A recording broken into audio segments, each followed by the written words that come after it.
চলছে ICC test চ্যাম্পিয়নশিপের ২০২৫-২৭ চক্র। আর ২০২৫ থেকে শুরু হওয়া ২৭ সাল পর্যন্ত এই চক্রে এখন পর্যন্ত ৪টা টেস্ট ম্যাচ খেলেছে বাংলাদেশ। যে ৪ টেস্ট থেকে বাংলাদেশের অর্জন ২ জয়। একটা ম্যাচে ড্র করেছে, অপর একটা ম্যাচে হেরেছে টাইগাররা। বাংলাদেশ আইসিসি টেস্ট চ্যাম্পিয়নশিপের নতুন এই চক্রে পয়েন্ট টেবিলে বেশ ভালো অবস্থানে আছে। বর্তমানে টাইগারদের অবস্থান চতুর্থ স্থানে। আইসিসি টেস্ট চ্যাম্পিয়নশিপে ৪ ম্যাচ খেলে ২ জয়ের মধ্য দিয়ে বাংলাদেশের উইনিং পার্সেন্টেজ দাঁড়িয়েছে ৫৮.৩৩। কারণ একটা ম্যাচে ড্র আছে টাইগারদের। ভারতের পরবর্তী টেস্ট চ্যাম্পিয়নশিপের ম্যাচ শ্রীলঙ্কার বিপক্ষে, আর বাংলাদেশ টেস্ট চ্যাম্পিয়নশিপের পরবর্তী ম্যাচ খেলবে অস্ট্রেলিয়ার বিপক্ষে।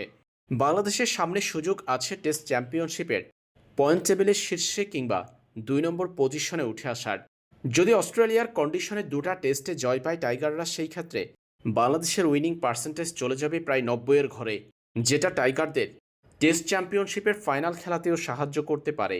যদি অজিদেরকে একটা ম্যাচে হারাতে পারে টাইগাররা, সেই ক্ষেত্রে ভারতের সাথে টেস্টে পয়েন্ট টেবিলে ব্যবধান বাড়বে বাংলাদেশের, যেটা ভারতের জন্য হবে হতাশাজনক। এরই মধ্যে পয়েন্ট টেবিলে বাংলাদেশের নিচে আছে ভারত। ভারতের অবস্থান পঞ্চম আর বাংলাদেশের অবস্থান চতুর্থ। তাই অস্ট্রেলিয়া বাংলাদেশের এই সিরিজে চোখ থাকবে ভারতের। নিজেদের পারফরম্যান্সের পাশাপাশি টেস্ট চ্যাম্পিয়নশিপের পয়েন্ট টেবিলেও এগিয়ে যাওয়ার লক্ষ্যে ভারত চোখ রাখবে বাংলাদেশ অস্ট্রেলিয়া সিরিজে। যেই সিরিজে বাংলাদেশের জয় বিপদের কারণ হতে পারে ভারত, নিউজিল্যান্ড, সাউথ আফ্রিকার মতো দলগুলোর।